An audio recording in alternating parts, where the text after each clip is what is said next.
It's just 2 months since the last major incident involving EgyptAir. On March 29th, a domestic flight travelling from Alexandria to Cairo was hijacked and forced to land in Larnaca, Cyprus.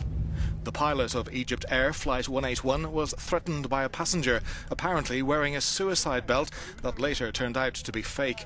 The passenger was later arrested after giving himself up. Witnesses say he threw a letter on the tarmac at Larnaca airport asking for it to be delivered to his Cypriot ex-wife. The Egyptian aviation industry had been reeling from the crash of a Russian passenger jet last year over the country's Sinai Peninsula.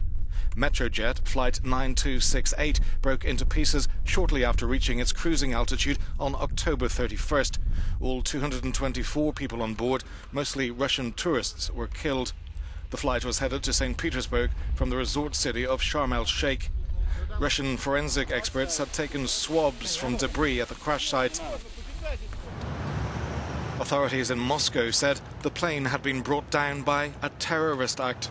The head of the country's Federal Security Service said that explosives were detected, explaining why plane fragments had been scattered over a wide area.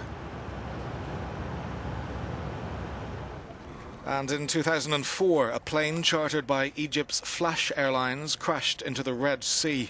All 148 people on board Flight 604 were killed, mostly French tourists on their way home from a holiday in Sharm.